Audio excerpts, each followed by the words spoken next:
kudos to you guys for all the great work that you guys have been doing over the past couple months. Yeah, thanks, man. It's good to be a part of it.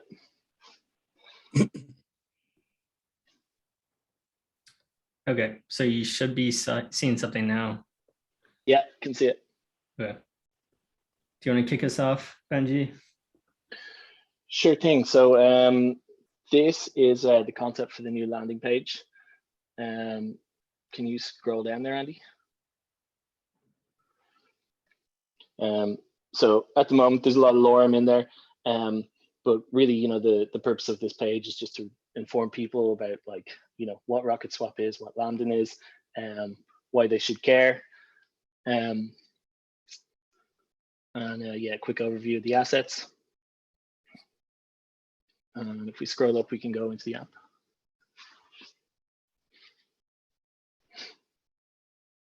So yeah, this is going to be the main home screen. We've added like little mini charts.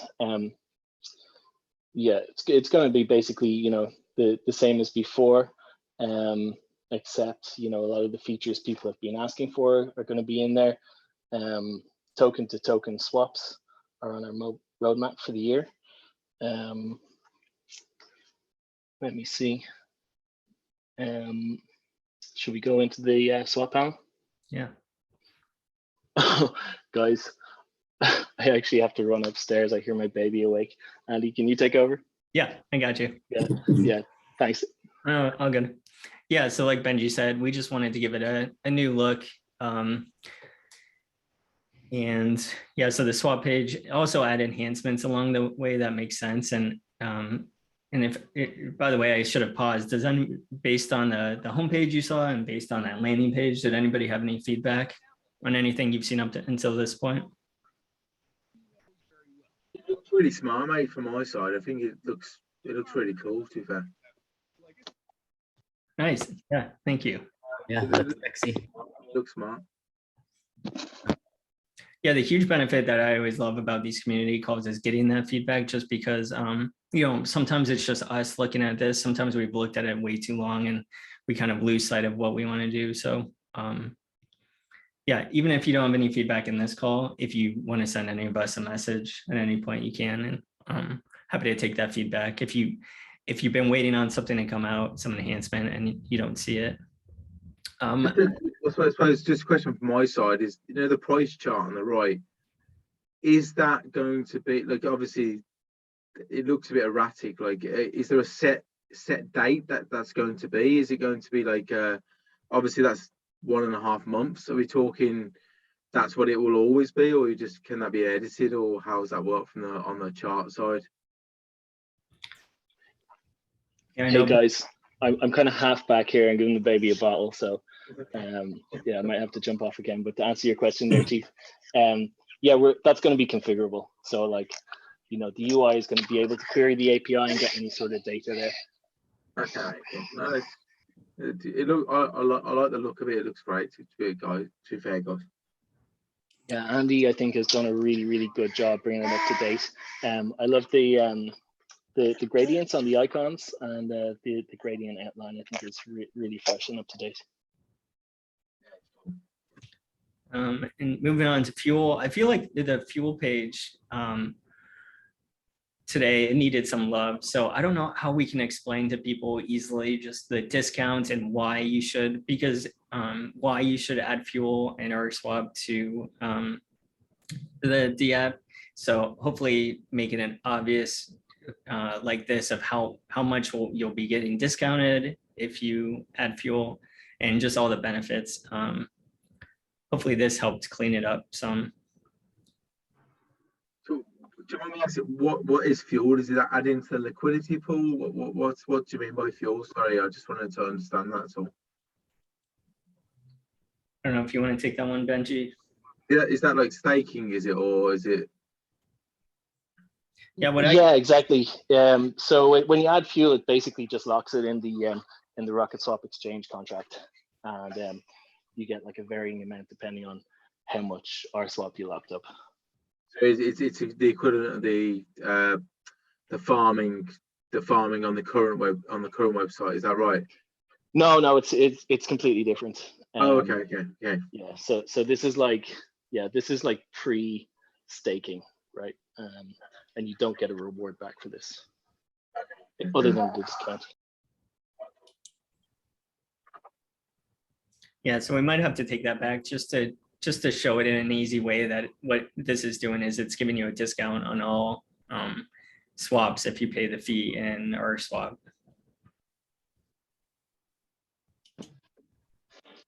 Probably just needs, I'm guessing if you click that little question box at the top, it tells you all about it. Maybe it just needs that expanding so that everyone can see it straight away. That's a good idea. Yeah, I like that idea a lot. And then like ways you can earn on crypto. So if you want to, we have two paths. You can, if you want to use the pool, and if you want to farm. I'm not a big fan of these icons, but I just thought at this point in time, just something to like show the idea. And then once you launch into the pools, you kind of just a new way to show all the pools. An issue with the site today is how much space each pool takes up. So if you have 20 pools, it's kind of tough to see, but this way you might easily be able to scan and find that pool that you want.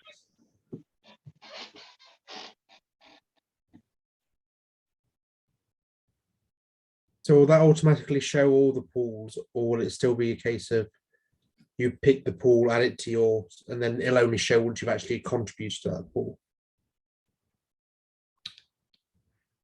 So yeah, so once you, it will show all of them. I'm not showing it, but we'll also have like filters at the top like we have today.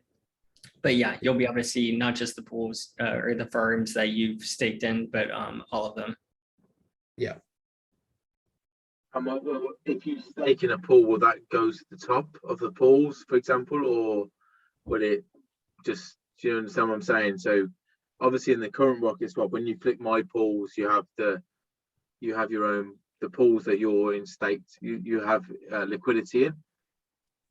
Is it going to be in order? So for example, if I put liquidity into Marmite, that it'll be at the top of that list, or how would it work? Yeah, I like the idea. You had that, you at the top, you almost show the farms you're staked in because you care about those, but yeah, and then maybe below at the bottom. Just make a note so that I can look back on this.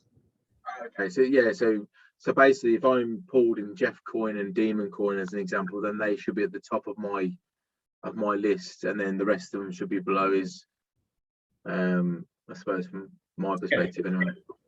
Yeah, that makes sense to me.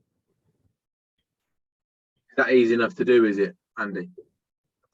I'd say so, but I mean, design-wise it is. I don't know about dev-wise, but yeah, I think it's a good idea.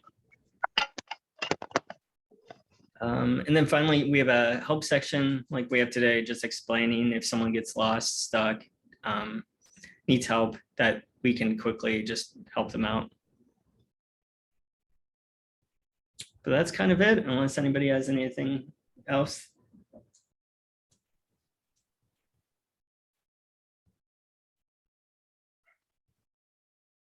When's this going to go live, Andy? Is there a sort of date that you want this to go live? Or I know obviously this is kind of a design mode, but we're talking, you know, a couple of months, or we're talking a couple of weeks, or what's the thought process on this?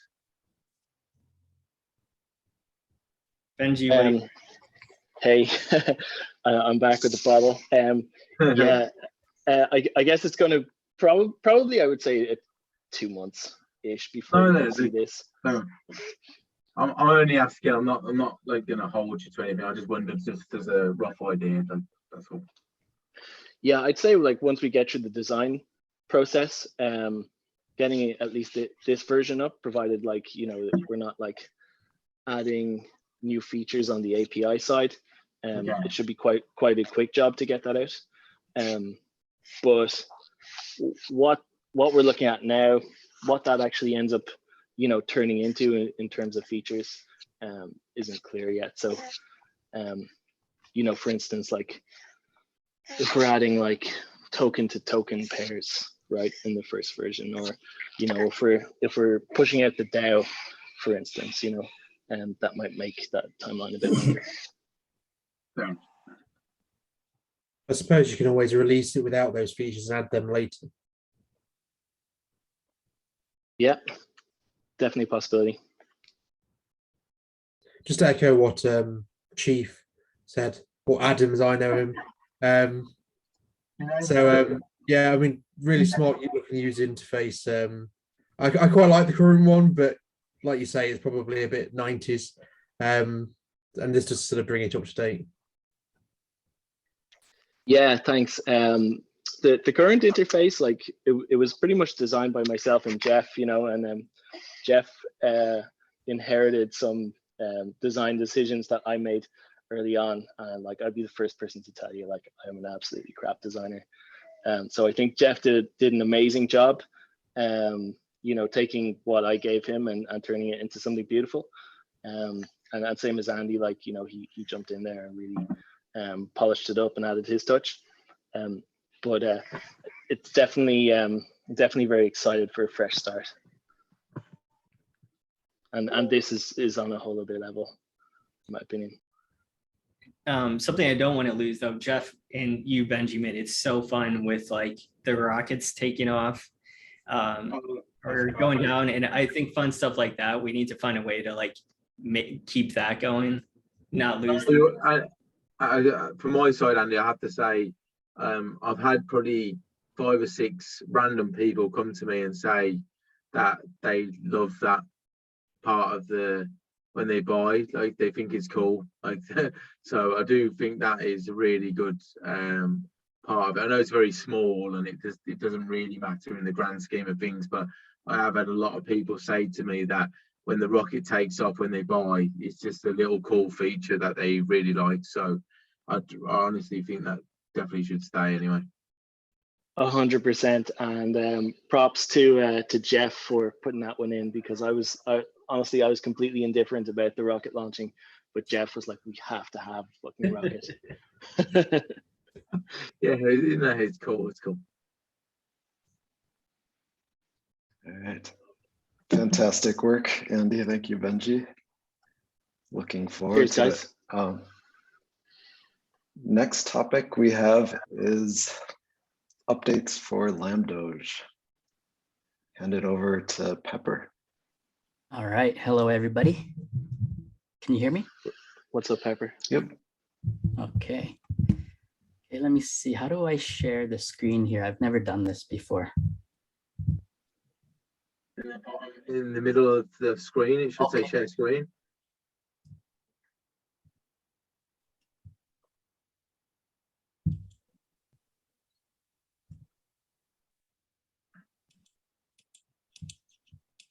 Okay, you guys see that? Yeah. Yep. That's good. All right. So, hello, everyone, and welcome to the new Lambdoge website launch and the new Lambdoge Storybot launch. So this will be a pretty quick presentation because it's all pretty simple. So the website is found at lambdoge.com. And first things first, I gotta say thanks to Andy and Brian Toon, because I love what I see here. They really brought my vision to life, so it's perfect. I told Andy I want it to look fun, eye-catching, and simple. So I think he really nailed it there. Okay, so let's go through the sections here. This is the homepage. We see Lambdoge holding his comics. That was Andy's idea. He said, get Lambdoge holding some comics. I said, yeah, that's perfect. So we got that designed. So comic books for us, by us. And here, if you click read comics, right now it just takes us to the Lambdoge OpenSea page for now, because I think most of you already know that there's a Lamden NFT marketplace that's being developed right now. So once that is launched, this button will take us there. Okay, and this button, Buy Ldoge, that's going to take us to the soon to be obsolete Rocketswap. Okay, so the next section, about section. So this just kind of tells us about Lambdoge, write stories and vote, read the comics, and the NFT marketplace that we're developing. So yeah, join in the fun. This is going to take us to Telegram. And this one for now, just take us to the OpenSea for now. Okay, next section, mission. Lambdoge is a decentralized comic book series that is written and voted on by the community. So it just kind of tells you about the mission of Lambdoge. And this was some really cool fan art here. It's not official art, but it was fan art. Thought it would look nice here. Sorry, let me turn off my Telegram. It's beeping. Okay, next section, comic and NFT. So this is where the chapters will be, and you can just simply click it here, and it'll take us to the Lamden NFT marketplace where you can read it. And here's the tokenomics section. This is the most recent and updated tokenomics with some information here. I think the most important thing I want to point out here is liquidity will be locked in the Nebula vault, probably in Q1 once that's launched on Nebula. Yep, and here's the bottom, the footer, and that's it. Simple and cute. Okay, so let me show you guys the Lambdoge bot, Lambdoge story bot.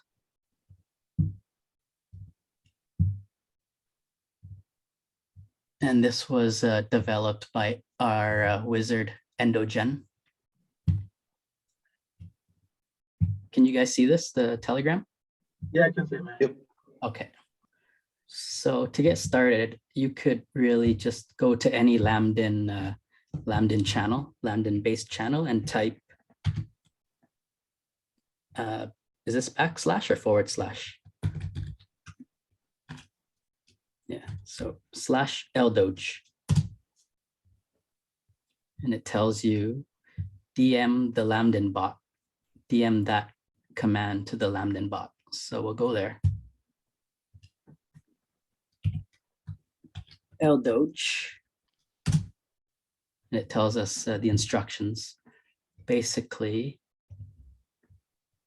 put /Ldoge and now write your stories. So all right, once upon a time, Lamb met Doge and they fell madly in love. Okay. So that was successfully submitted. It gets submitted to a new channel. It's the Ldoge Stories channel. So you click here.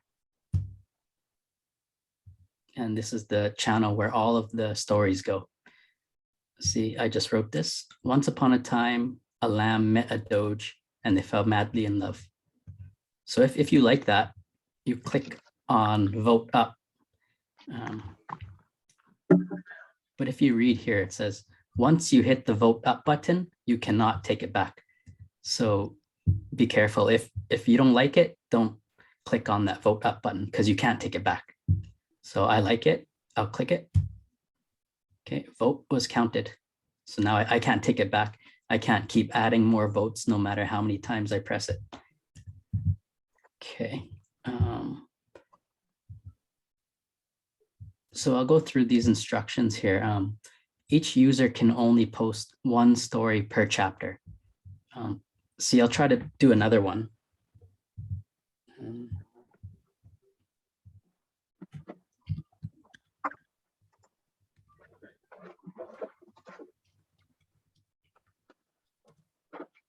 Yeah, I tried to write a second story, but it says you can only submit one story.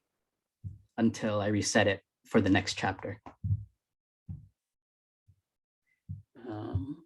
And your story needs to have between 30 and 500 characters because we don't want a big novel. And all votes are counted on the back end. Like I can see it, but you guys can't because I need it to be a surprise for you guys, right? And I see who wrote it. You guys don't. And every Sunday, we'll purge the stories. We'll leave only the top 10 in this channel, and we'll delete the rest. And other than that, the last rule is there are no rules. Just write whatever you want. And that's about it for me. This looks great. Pepper, when does the first story opening submissions, when does that begin? I guess right now. Yeah, let's get to it. It's chapter 1, the origins of Lambdoge. Get to it. Awesome. And so we have until Sunday to submit? We'll probably have some more leeway for this first chapter, let everyone get comfortable with it, and I'll announce the deadlines and all that. And once we get once we finalize the votes, then that's when I will take it to our illustrator and they'll draw the comic.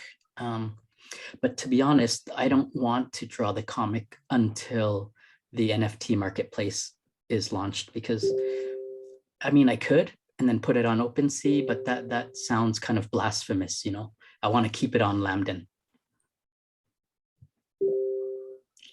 Yeah. Yeah, any questions?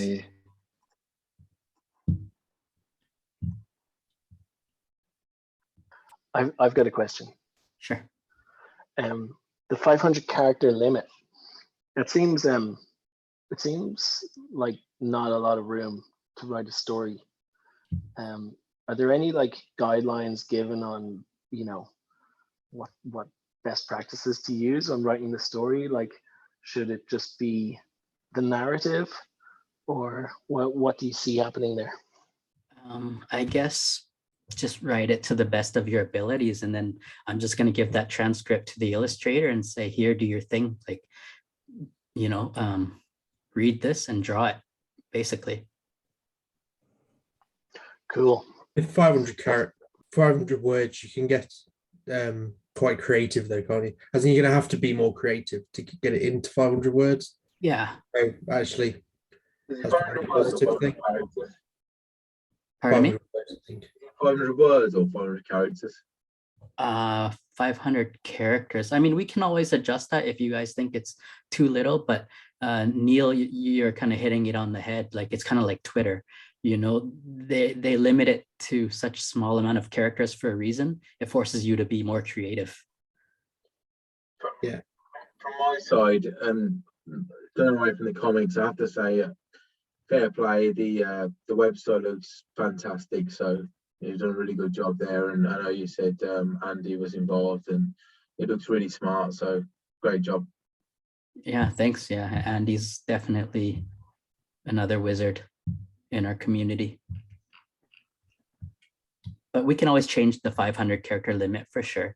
But I also don't want you guys getting bored. Like, you have to sit there. It feels like homework if we make it 2,000 character limit, But yeah, you guys. It depends on how many pages you write. If it's literally like 3 pages, like on that comic there, then actually 500 characters might be just about enough. Yeah, there's not lots of said. If you scroll down to that example again, there's not a lot said there, is there? It's more about the pictures. I think it would be a bit of trial and error, really, because Yeah, unless you start writing them, like if people start writing them and 8 out of 10 people say, I've tried to write and then I ran out of characters, then it's too little. And if 8 out of 10 don't run out of characters, then you'll think, okay, it's fine. Do you know what I mean? It's a bit of a trial and error, I believe. And exactly, for sure. Yeah, that's totally trial and error, for sure. Down the line, you could almost do with something like, not the whole sketch or anything, but maybe just a rough idea of like what the pictures that would go with it look like, that you could add to it, maybe something like that. Because actually you might have it in your head and it won't really work unless you can see the pictures that might go along with it or something similar. Mm-hmm. Or I just don't know how easy that would be. That might be quite difficult, but you get, like the meme contest you did. We could do a little bit of a comic strip on that because we could put the pictures to it. Mm-hmm. Yeah, or we'll probably just be giving you guys a topic or the title of the chapter, and you go from there. Yeah. Yeah, in terms of like how many pages will be illustrated, I think that just depends on whichever story wins. If it's a short story, then Illustrator might just have it done in a few pages. But I'm willing to go up to, 20 pages if it makes sense. It would cost more, but that's okay.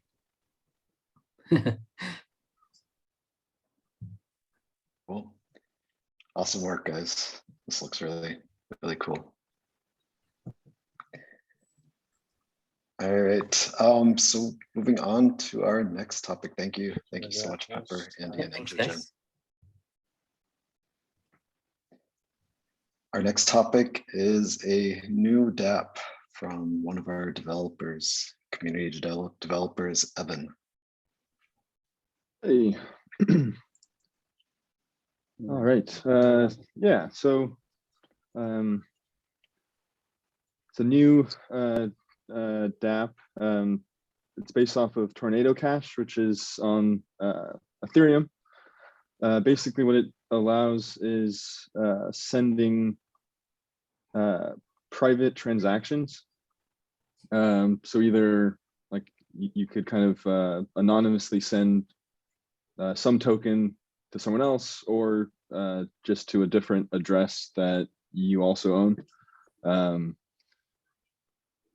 Once you've done that, then you can kind of do like interact with other smart contracts and other things, kind of with some anonymity.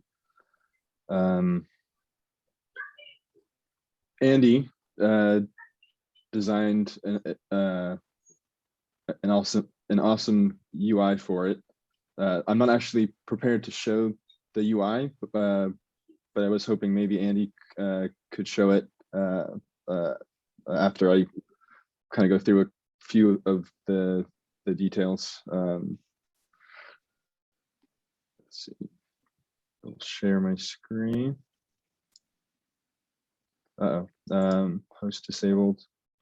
Screen share. Yeah, I think PD Pepper has it. If you want to pass it to Evan. Oh, sorry. What did you say, Andy? Do you mind assigning Evan to be the host? Okay. Can you tell me how to do that? You should just click his name, and it should show you that option. So it's from participants at the bottom of the screen. Okay, I think I did it right. Yeah, it says in the top right hand corner. Yes. Yeah, perfect. All right. Okay, so so I wrote the back end piece, which is basically this one smart contract. There's two methods exposed, basically a deposit and a withdraw. Deposit is super simple. It takes what's called a commitment. I wouldn't worry too much about what that means, but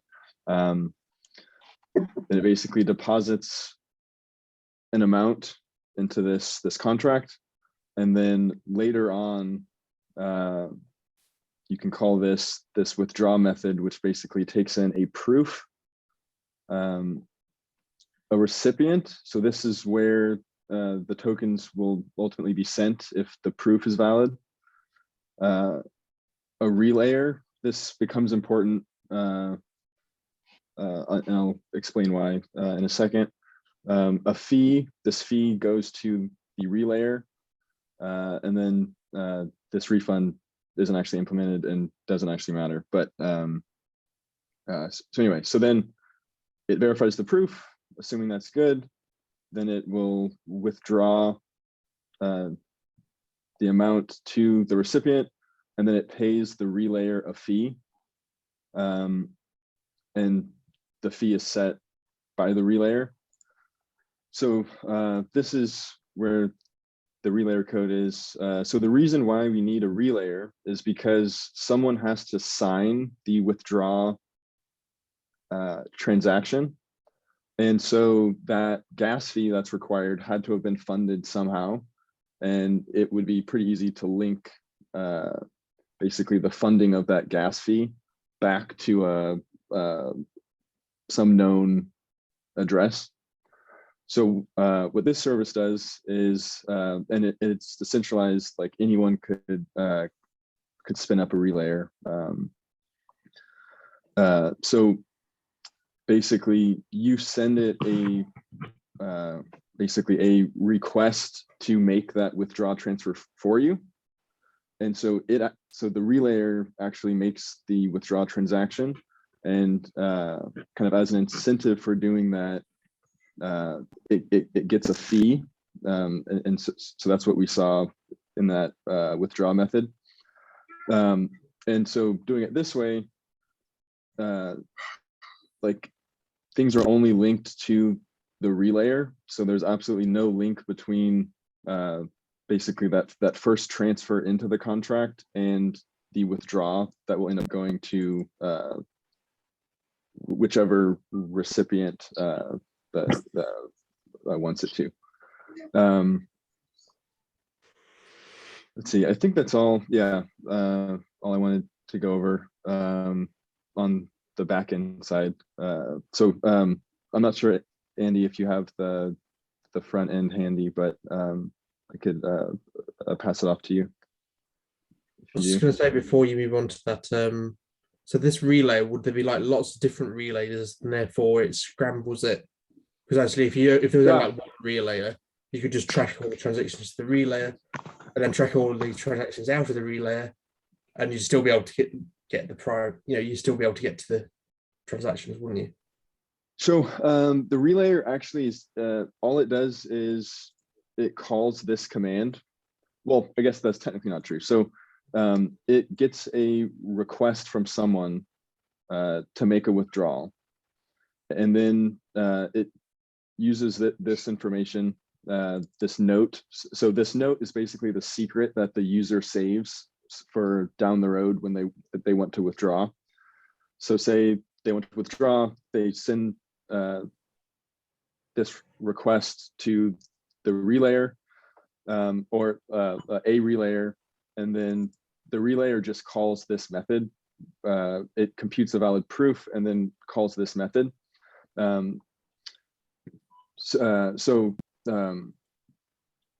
Like what's obfuscating the like sender from the receiver is actually kind of in this proof. So you could actually just have one relayer, and it's just as secure. It's just not as decentralized, because like everyone is forced to trust this one relayer, and since the relayer doesn't actually live on chain, that's why it's good to have multiple.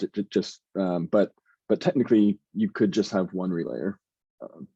Yeah, sorry, that's the bit I probably missed. The fact that the relayer sits off chain, and therefore that's why you can't track it, because it sits off chain. Yeah, that makes more sense. Cool. All right, I will stop sharing. Or are there any more questions for me? Hey, Evan, it's Jeff. Hey, Jeff. I had a question for you. So I have to provide, my node is my secret, correct? Yes. I have to provide my secret to the relayer? Yes. Isn't that a little, how do I trust the relayer is not going to withdraw all my money? Sure. That is the one piece of trust. So typically, like from the front end, there'll be like a list of relayers that are kind of like allow listed. But yeah, ultimately there is some trust there. But like you could check the chain and see like how many times has this relayer signed a transaction, and yeah, but yes, yeah. So the trade-off is like you do have to trust the relayer, but assuming you trust the relayer, then you in theory get like a true anonymous transaction. I suppose it only takes the relay to rip one person off, and then that's it. It's dead, isn't it? And like that's why, for example, like you know, this entire thing is open source, right? As it should be, right? It would be a little skeptical if it was like a closed source code relayer. But yeah, ultimately there's that trust that needs to be in place between the user and the relayer. Hey, Evan and Benji here. Just a quick question. Can the relayer tell the details about the transaction? So kind of. Like, so, I mean, every transaction kind of looks the same. Like the denominations are always the same amount. And then who the recipient is actually public. So it knows that, and once the transaction happens, everyone will see the smart contract make a transfer to this recipient.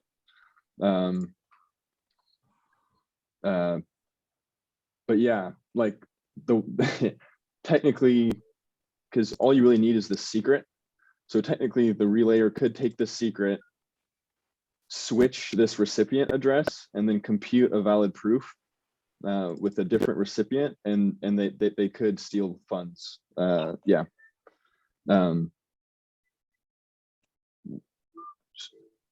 Yeah, so they could, which is why you need to trust the relayer.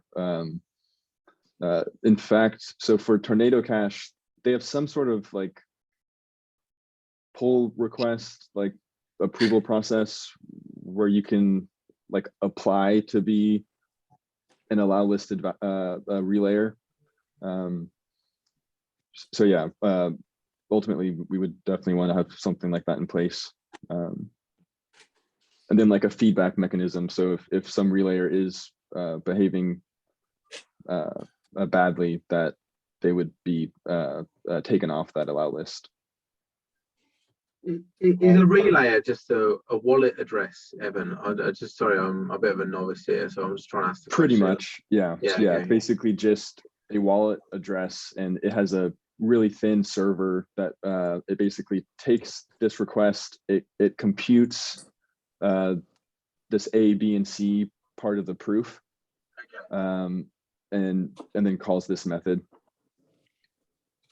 Yeah, and I'm wondering if the relayers can be a multi-sig wallet, and it takes a couple relayers to make the transaction as opposed to just one. That would be pretty sweet. Yeah. That's a nice idea. I like that idea. Yeah.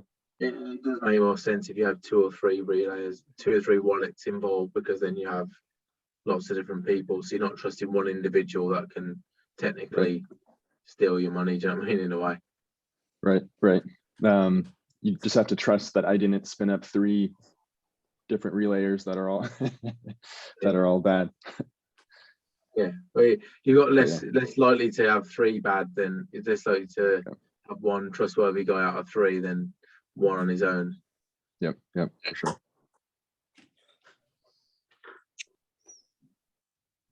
Awesome. If there's no other questions, I'll hand it over to Andy to show the awesome UI design. Sharing. Let's see, I will make.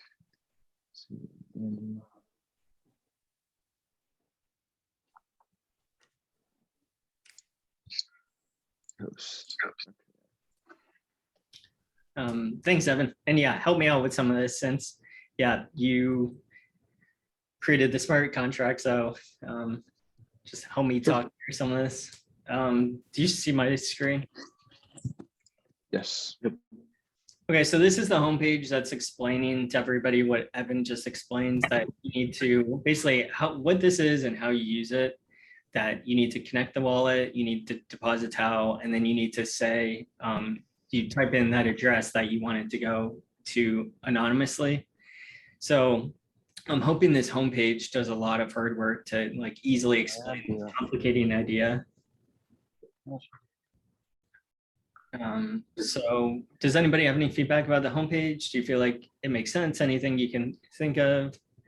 There's a quick question, Andy. Is it, and this to Andy and Evan, because obviously this is this all just set up just for Tau, or would it be the likes of any sort of extra coins that are on Tau as well? Yeah, I asked Evan the same question, and I think at launch it will just be Tau, but who knows if this is a huge success? Maybe we can all talk about using tokens too. Yeah. There's no technical reason why it would only be Tau. The only caveat though is that if it's not Tau, then you'll be sitting in a wallet, or like you'll be most likely withdrawing it to a wallet, and you won't be able to get it out because you won't have any Tau in there to like pay a transfer fee. So then you'd probably have to use this to get Tau over there anyway. But yeah. Could you write it to the smart contract where it like sells some of it and converts it to Tau, just so you've got enough Tau, like maybe 2 Tau's worth, and therefore it leaves it brings you the tokens plus 2 Tau. So Yeah. That could work. Yeah. Okay, so once someone comes to this page and they get what it's all about and why they should use it, what you do is you'll deposit some Tau. So we come to this page that someone's depositing Tau, and so let's just say that I'm someone that I want to send 10,000 Tau to someone that I don't know. I don't want them to see where this transaction came from. So let's just 10,000 Tau. Let's just imagine I selected 10,000 Tau at least. So I see 10,000, I see Tau, and then this is kind of telling you why that it's a predetermined amount. And that's so we can blend in all the transactions into each other. So we won't see who it came from. And so you can see that of those 10,000 Tau, there are 52 equal deposits that we can just kind of blend all of them together. Evan, let me know if I explained that correct. Hello.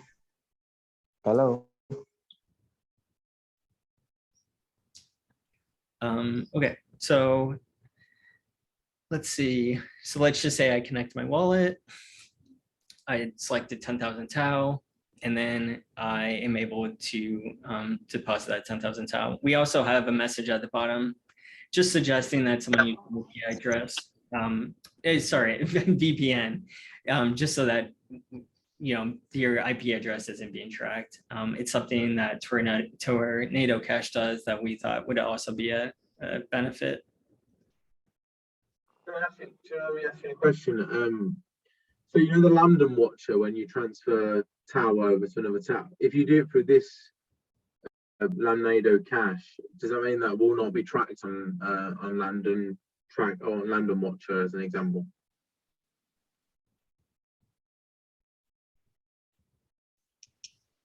So I think I'm following the question. It would still show up, wouldn't it, Evan? I mean, if I put in 100,000 Tau. Yeah. So for example, obviously, if I just transfer 10,000 Tau from one wallet to your wallet, it's going to show up and it's going to say transfer 10,000 Tau from Adam's wallet to Andy's wallet. If I do it through Lamnado Cash, am I basically just avoiding that? So whenever I transfer the Tau in this example, is it avoiding everybody? I know it's a private network, so is it not going to pop up on Telegram as an example and say he's transferred X amount from X amount wallet to the other wallet? Is that what this is what it's for? Yeah. So how it'll look like on chain, when you deposit, it'll look like your wallet transferred, in this example, 10,000 tau to a smart contract. And then later when it's withdrawn, it'll show up as basically the smart contract sending 10,000 tau to some address. But there's no way to link kind of which deposit that came in, like is linked to that withdrawal. But it will show up on chain as basically a transfer to the smart contract, and then the smart contract will make a transfer to some other address. It could be like 1,000 transactions through that smart contract, so therefore there's no way of linking the two, basically. Right. So like there's definitely some edge cases, like if you're the first person to deposit, right, and if you withdraw, well then it's implied who you are, right? And like if there's only 2 deposits in there and you withdraw, then it's like kind of 50-50%, right? So but if there's like 52, then it actually becomes like basic very hard to so you need a high level. And the more volume, the more secure it comes, basically. Exactly. Yep. And that's also why we do fixed amounts, right? Because say you deposited exactly like 2,567 tau, right? Then like if you withdrew that, it would be easy to link the two because that was the only deposit that had that exact amount. Yeah. So if there's only 5 options and there's 1,000 transactions, the chances are there's going to be a lot of the same option as yours. So therefore, it's very, very difficult to link the two, basically. Yep. So what we'll do is we'll deposit 10,000 tau, and this step is just to confirm that it's coming from the wallet you want it to, showing you that deposit again. And then this is a big step that Jeff was talking about at the beginning, and Evan, that you need to save this note. I mean, this is the secret key that if you lose this, you'll also lose this 10,000 tau when you so you can copy this and put it someplace safe. I don't know how long it will be, Evan, but you could write it down. You could download it. But so this is kind of a big step, just like your like seed phrases. You don't want to lose this. Anything else about the note, Evan? No. I would say, from my perspective, I would make sure that maybe I'm jumping the gun, but when you click that confirm deposit 10,000 tau, there should be a pop-up note saying, have you saved that reference? Because if there's 1,000 people do it, I guarantee that there's a few people that don't click they've confirmed. They might just click the button and they'll lose the reference, basically.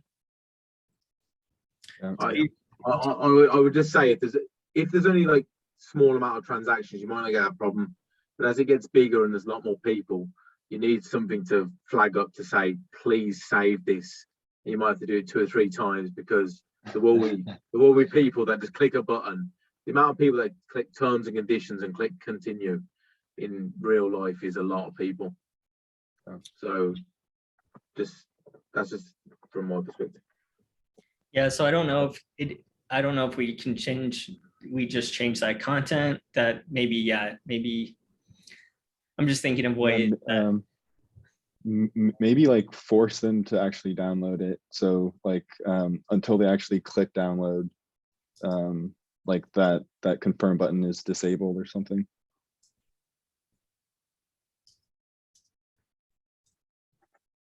Yeah, or like you're forced to Something like that. Because honestly, you're gonna have people that don't click it, and then you're gonna get a lot of aggro. Trust me. Yeah, let me take that back to, let me talk to Jeff and Evan about that and see what we can do. But so what I'm doing now, so let's imagine I downloaded my note and I saved it in a few places just to be safe. I don't want to lose 10,000 tau. So I'm going to confirm my deposit, and you'll get, the wallet will pop just so that you can approve that transaction, that deposit. So I'm going to hit approve. And then you'll see I successfully deposited that tau. And I can even view it on Tau HQ at this point. And so this is when the magic and the fun kind of happens, that I now I can kind of withdraw it. So at this point, I want to type in the note that I backed up, and then now I can type in that address that I wanted to go to, and basically make it anonymous. So whoever this address goes to will have no idea where the transaction started from.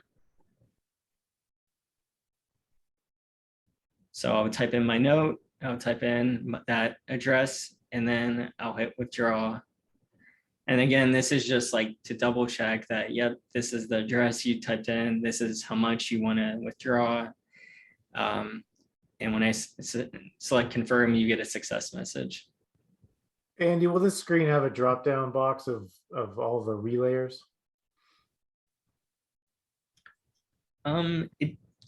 Which drop down, the note or address? Should we allow them to be able to pick which relayer they want to use from the screen? Which one will Probably. be? Yeah. Is the recipient address a relayer, or is it the person you actually want to send it to? Yeah, so the relayer is the one who will actually submit the transaction. The recipient is who will ultimately get the 10,000 tau in this case. Yeah. So there probably should be a drop down. Well, I suppose there'd be nothing stopping you being the person that deposits it, and then just send the person that you want to withdraw it. If the reason the security isn't, if the reason for the security is not that you don't want the person on the other end to know about it, it's actually just you don't want anyone else to know about it. You can just send them the code and they can withdraw it themselves. Yeah. Because that's probably more likely the use case, rather than, it's not that you don't want, because you're not going to send a random person 10,000 tau. They probably know that they're going to get 10,000 tau, aren't they? It's everyone else that you don't want to know. Right.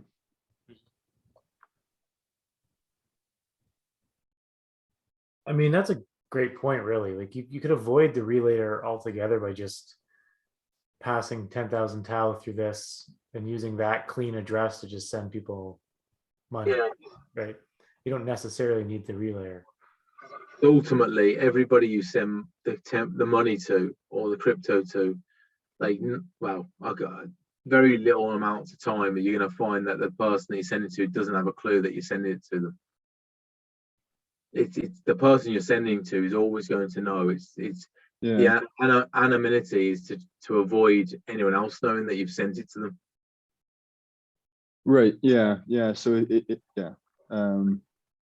if you weren't worried about like anonymity of the withdrawer, then yeah, you don't need a relayer.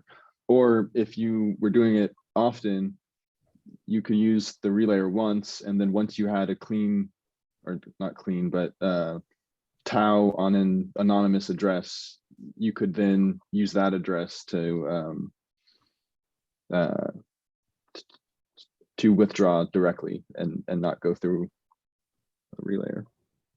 Like technically this site could just right after you deposit, it could provide you a brand new clean key pair, which you could then withdraw to, and then you have control over those clean funds. I'm just talking. Yeah. But like, I think that the relayer is might not be necessary actually if you just did it that way, because then you can just add that to your wallet and now you have a key pair. Well, but so who would be you can send them. executing the withdraw transaction?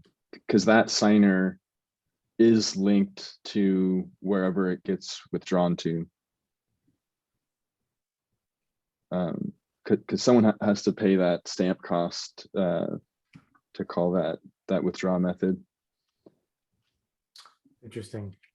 I wonder if it So could if you be- generate a new address, then you couldn't call it from there because there's no tau in that new address right away to pay for the fee or the stamp cost.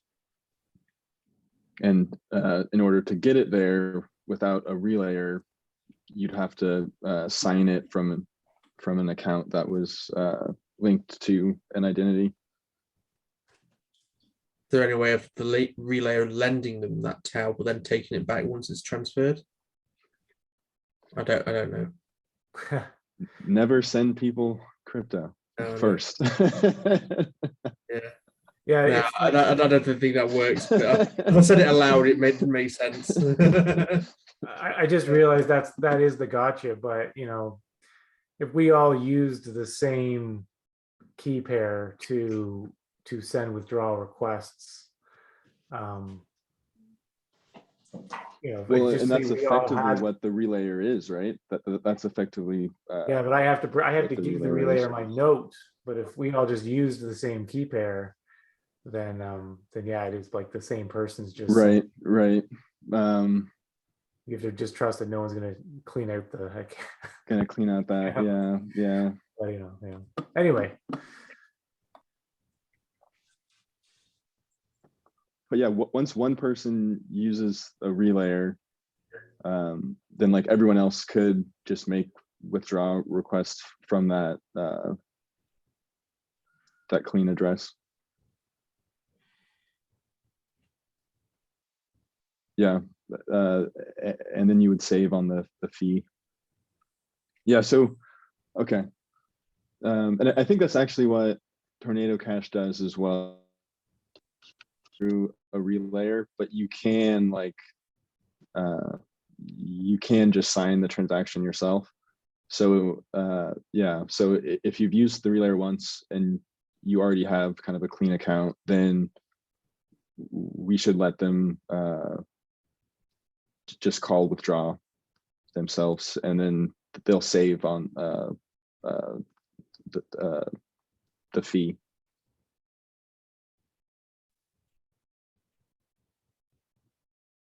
I have a quick question for you, Evan. Sure. The relayer is charging a fee, is that right? Yep. At what point does the user pay the relayer? Is it in like the initial amount of tau which gets sent to the contract?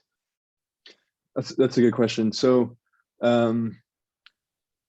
it's kind of baked into the withdraw function in the smart contract. So when the relayer withdraws or calls that withdraw method, the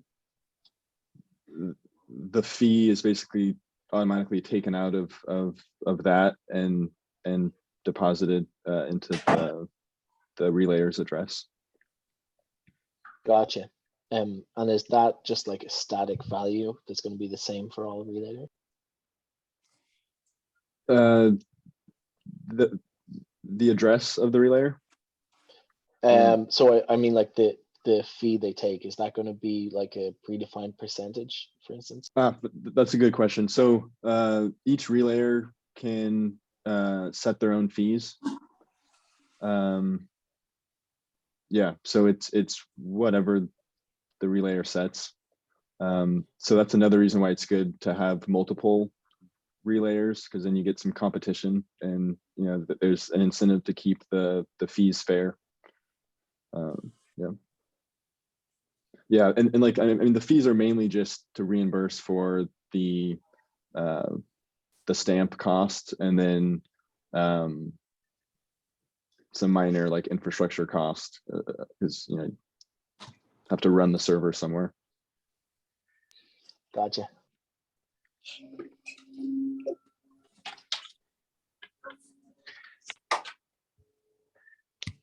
All right. Looks like we're at the top of the hour, guys. Had some really great discussions and the designs were top notch. Great job, Andy. I think you guys know where to find us on Telegram and Discord. So I'm sorry we didn't make it quite to the community Q&A portion of the call, but feel free to hop into one of the Lambden channels and you are more than welcome to ask your questions. Again, thank you to everyone for joining. Thank you to the presenters. Nice, very nice work today. And hope to see you guys all at the next community call. All right. See you guys. Cheers, everyone. Thanks, guys. Nice to meet you guys. Nice to meet you. Thanks. See you later. Have a good one.